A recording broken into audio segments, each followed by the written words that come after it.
Welcome to our channel, where we dive into the ups and downs of cute girl relationships and the challenges people face in their everyday lives. Today, we're starting with a story that hits close to home. I hate my mother-in-law. From the moment I met her, I knew she didn't like me, and accepting me as her daughter-in-law was never easy for her. But this time, she went too far, pushing me to the point where I couldn't hold back anymore. I had to air her dirty laundry. Now, you might think I'm just a sweet and caring person, the kind you compare to a harmless kitten. But my mother taught me something important. When people are mean for no reason, you need to stand up for yourself, even if it means fighting dirty.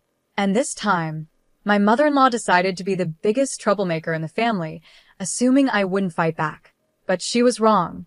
My husband works in the film industry as part of the technical staff, which means he travels all over the world for various shoots. One of the perks of his job is that sometimes he invites me or the whole family to join him on these trips, giving us the chance to go sightseeing. This month, we had a trip to New Caledonia planned, a trip that had been on the calendar for a while.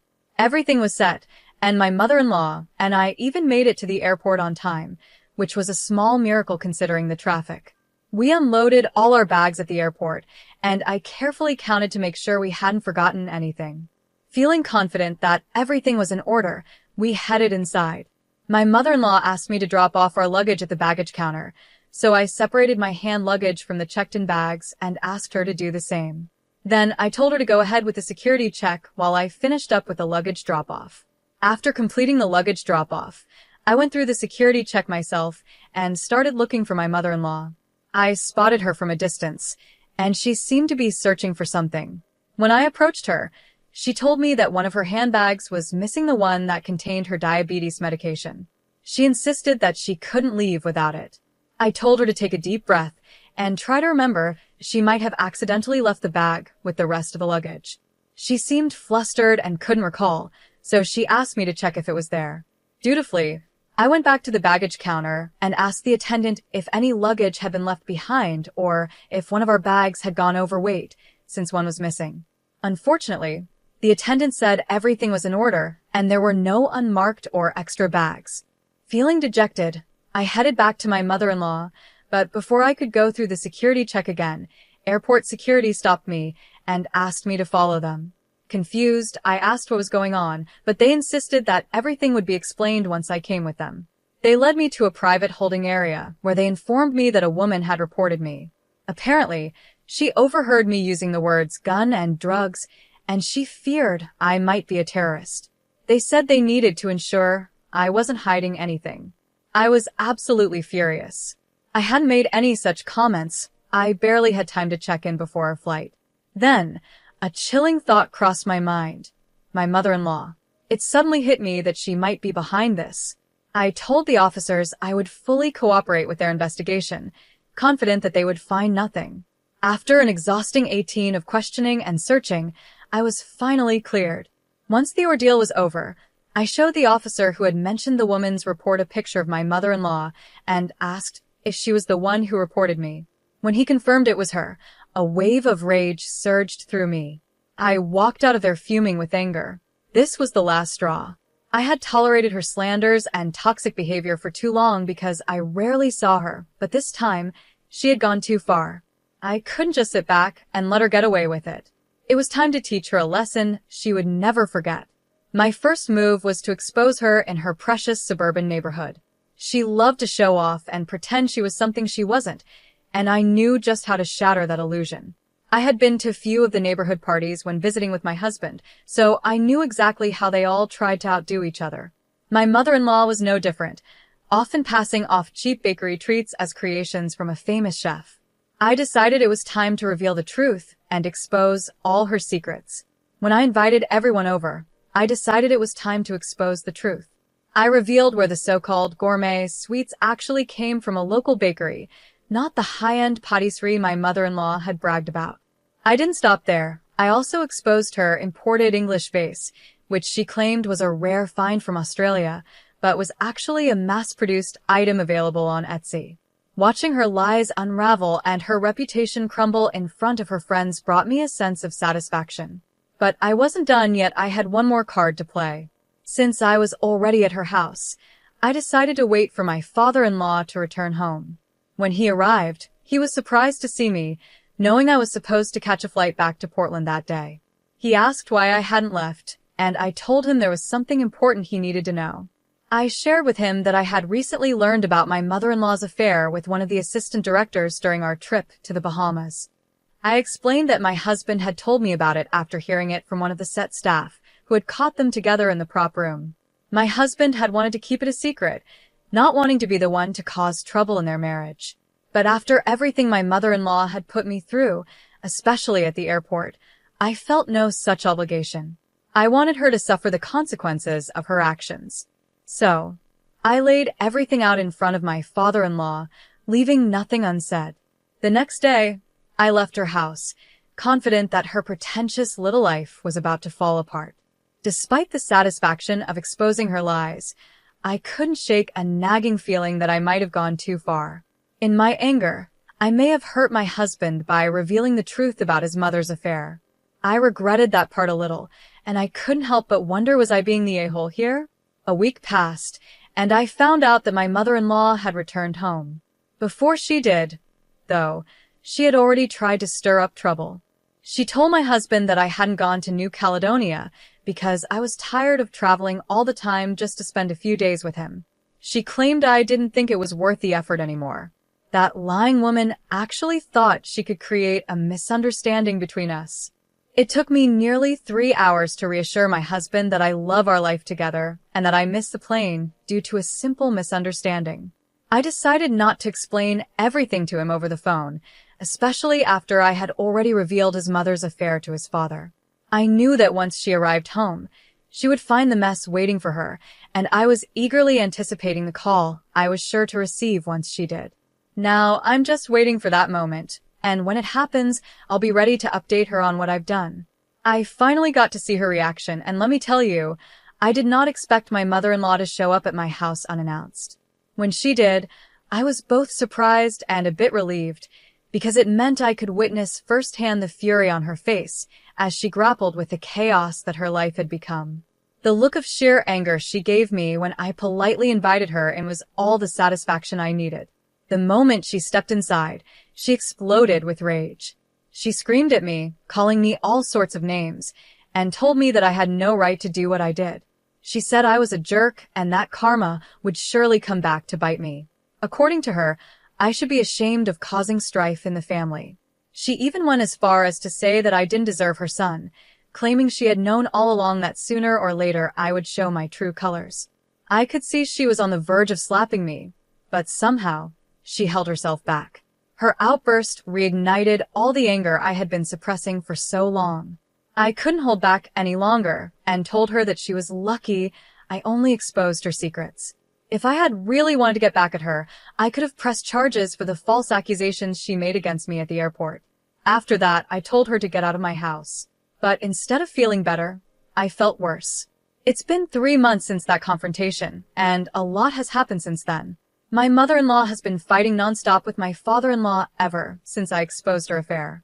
Initially, I thought it was a one-time thing, but it turns out she was still seeing that person, and she eventually confessed this to my father-in-law. Once he found out, he kicked her out of the house, and she's been living with her sister ever since. 2 weeks, I went to talk to my father-in-law because the guilt was eating me up. I felt responsible for the fights between them, but he assured me I had nothing to feel guilty about. He told me this wasn't the first time something like this had happened, but it was definitely the last. They are now separated, and he has no intention of getting back together with her. I'm left feeling conflicted about everything. They still haven't told my husband about the separation, and they've asked me to keep it a secret until he returns home. My father-in-law wants to be the one to break the news to him in person. I'm just waiting for the right time, but it's hard to know how to feel about all of this. I know my in-laws had been lying to my husband for a while, pretending they had worked things out between them. It made me feel like I was caught in the middle, like an unfaithful wife, even though I never wanted any of this to happen. Finally, my husband came home last week, and 5 days ago, he met with my father-in-law. That's when he found out about his parents' separation. To my surprise, he was pretty understanding about it. But when he learned that I was the one who had triggered this whole mess, he was understandably upset. He asked me why I had done all of this, and I explained everything starting from what happened at the airport to all the things that had happened before then. I apologized to him, telling him that I already felt guilty about my actions. I never intended for things to escalate this far. Thankfully, my husband understood the situation and said that this was bound to come out eventually. We're not completely okay yet, but I'm hopeful that, with time, we'll be fine. Now, looking back, I realized that while my mother-in-law was certainly out of line, my actions were also harsh. I agree with those who think what I did was wrong. By trying to take her down, I ended up hurting my father-in-law and betraying the trust my husband had in me when he confided about the affair. That's not something I'm proud of, and it definitely makes me look like the bad guy in this situation. I have to admit, both my mother-in-law and I acted immaturely, like we were in some kind of middle school drama. Instead of communicating and resolving our issues like adults, we both made choices that led to this entire mess. It's clear that we both share the blame, and honestly, we deserve the fallout that came from it. On a different note, I also wanted to share something else that's been weighing on my mind. I'm a 21-year-old female, and I have a 25-year-old cousin who got engaged about 5 months ago. While preparing for the wedding, my cousin mentioned she wanted to wear a diamond necklace to match her reception gown. My aunt then asked if I could let her borrow the diamond necklace that I inherited from my great-grandmother after her passing. Everyone in my family knows how much that necklace means to me. It's the last thing I have from my great-grandmother, and it's incredibly special. So, I flat out refused and told them that the necklace is very delicate and I didn't want to share it. I even offered to let her use another necklace that I got from my grandfather, but she insisted on having that specific one. I had to be firm and strictly forbade anyone from touching that necklace. As much as I wanted to be accommodating, I couldn't risk something happening to the last piece I have from my great-grandmother. I thought I had made it very clear that the necklace was off limits, but on the day of the reception, I noticed my cousin wearing the exact same necklace. I was furious, but I chose not to make a scene. It was her wedding, after all, and I didn't want to ruin it for her. When I asked my mother about it, she told me that my father had tried to stop my cousin from borrowing the necklace, but she kept pestering him until he finally gave in. Even though I was angry, I couldn't really blame my dad. My cousin can be incredibly persistent and difficult to deal with. After the reception ended and the party started, I quietly took back my necklace and left the venue without saying a word. The next day, after everyone had sobered up, I received a call from my cousin, who was crying and accusing me of stealing her jewelry. Her husband got on the phone and even threatened to press charges. I calmly explained to him that the necklace rightfully belonged to me and that my cousin had borrowed it without my permission. He didn't believe me and called me a liar, insisting that I was the one who had borrowed her jewelry. At that point, my mother, who had been listening to the whole conversation, had had enough and ended the call. Later, some of my relatives criticized me for taking back the necklace without saying anything and even called me an a-hole for not sharing it from the start, claiming that it didn't really belong to me. I might have been seen as an a-hole for not sharing, but I can't understand what I did wrong by reclaiming what was mine. The necklace was always mine, and I didn't think it was wrong to take it back after it was borrowed without my consent. Now, I'm left wondering how to address the situation with my dad. I've never had to confront him before, and I'm unsure how to go about it. Should I ask him to give me the key to the safe where my jewelry is kept, or should I just ask him not to give away my things without asking me first? My dad has apologized, but he's still hesitant about letting me have control over the safe for my jewelry. My aunt eventually called and asked them not to press charges, so now I'm just waiting to see how things turn out. As for me, I'm not sure if I'm in the wrong here. Some people might think I could have handled it differently, but I believe that taking back what was rightfully mine was the right thing to do. I know you're young, but it's important to start securing anything valuable from now on. No one else should have access to your personal belongings. Your father shouldn't have handed over your necklace to your cousin, especially without telling you. It's time to invest in a small safe where you can keep your valuables safe and secure. It's too easy for someone to borrow something like that and never return it. Since you're 20, getting your own safe and moving everything important into it is a wise decision. Your property is yours, and your father shouldn't have been the one to give it away, even to family. You should also consider asking your father to call your cousin and her husband to make it clear that any attempt to press charges will be met with legal action, such as a cease and desist order. It sounds like your cousin may have been envious of your necklace all along and used her wedding as an excuse to take something she felt more entitled to than you. She's 7 years older, so she might have some feelings about it, but that doesn't justify what she did. Talk to your father, get your things back, and get your own safe. Clearly, he can't be trusted not to give in to pressure and loan out your belongings after you've already said no. On a different note, my sister, who is 24, has been living with me, 26-year-old female, for the past 3 years. I told her she could stay with me as long as she wanted, but she needed to follow my rules. One of the main rules is that she can't have men over. She can invite people in, but they can't stay overnight. I've been pretty lenient, honestly. She's had both male and female friends stay overnight without my permission, and I didn't say anything because I knew her friends and didn't think it was a big deal. But last week, she crossed the line by bringing a stranger into our home without my knowledge. I was home at the time, and she waited until she thought I was fully asleep before letting the man in. She probably thought I wouldn't notice and wouldn't get caught, but this morning I woke up really early and saw an extra pair of shoes that didn't belong to either of us. That's when I realized someone else was in the house. After the stranger left, I confronted my sister and told her that what she did was completely disrespectful and not okay. I warned her that if she ever does it again, she'll have to move out. My mom thinks I'm overreacting and should just let it slide because my sister is young and wants to enjoy her life. I don't want to be the strict, boring sister, but my sister and my mom both know how deeply shaken I was when someone tried to break into my home while I was alone. That experience left me feeling scared and vulnerable, and it's the main reason I'm so cautious about having strangers in my house. It's not just a small rule. It's about feeling safe in my own home. My sister has been living with me for free, and I've been okay with that because she's family. I love her, and I want to help her out. But when she disrespects my boundaries, it crosses a line. I've made it clear that if she does something like this again, I won't hesitate to ask her to leave. It's not something I want to do, but I need to protect my own peace of mind. I really appreciate all the advice and honest feedback you all have given me. I guess I needed to hear it from others to really understand what I should do. My sister is my only sibling, and because of that, I've always felt a strong responsibility to take care of her. But now I realize that part of caring for her is also giving her some tough love when it's needed. After talking things over, we've decided that it's best for her to move back in with our mom. She does have a job, but she's gotten used to me paying for everything, and I see now that I've been enabling her behavior. This situation has taught me an important lesson. While she'll always be my family, she needs to grow up and learn to take care of herself. It's my house, and that means it's my rules. Sure, my sister is an adult, and she's entitled to have guests over.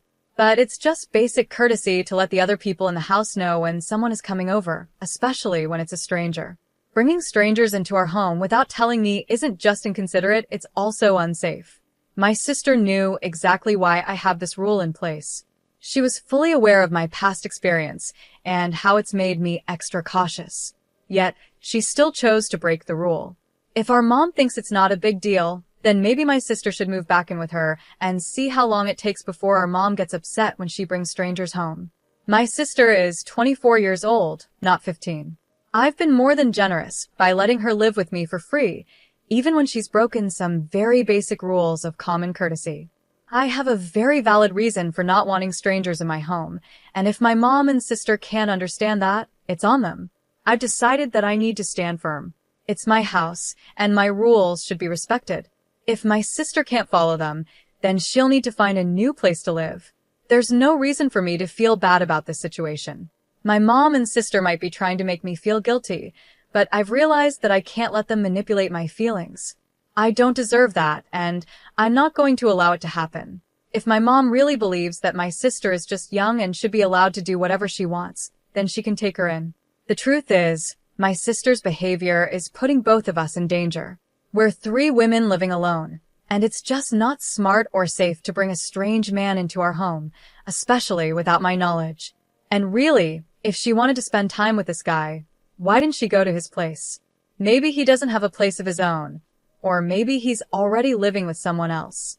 Either way, my sister's refusal to take my rules seriously means she needs to find her own place. That way, she can invite people over whenever she wants, and I can have the peace of mind I need.